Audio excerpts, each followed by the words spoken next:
So ఇప్పుడు మనం సొమాలియాలో ఉన్నాం కదా, సొమాలియాలో ఫేమస్ అయిన ఒంటి పిజ్జా తినడానికి వచ్చామండి.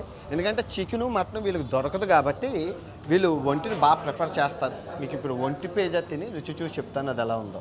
సో అదిగోండి క్యామెల్ పిజ్జా అని ఉంది, ఇదిగోండి క్యామెల్ పిజ్జా హలాల్ అని ఉంది. సో మీరు చూసుకుంటే నోరూరించే సొమాలియా ఒంటి పిజ్జా మనకు వచ్చింది. ఎప్పుడు పిజ్జాలు తిన్నాను కానీ ఒంటి పిజ్జా తినలేదు. సో మన ఒంటి పిజ్జా రుచి చూసి చెప్తాను ఎలా ఉందో.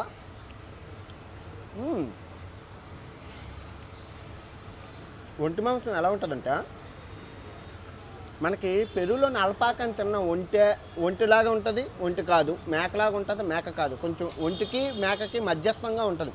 అలా ఉంది టేస్ట్. కానీ ఒంటి మాంసం బాగోదు అనుకుంటారు కానీ చాలా బాగుంటుందండి. నిజంగా మేక ముదిరిపోయిన మేక టేస్ట్ వస్తుంది, చాలా రుచిగా ఉంటుంది. నాకైతే నచ్చింది, బాగుంది, డెలిషియస్గా ఉంది.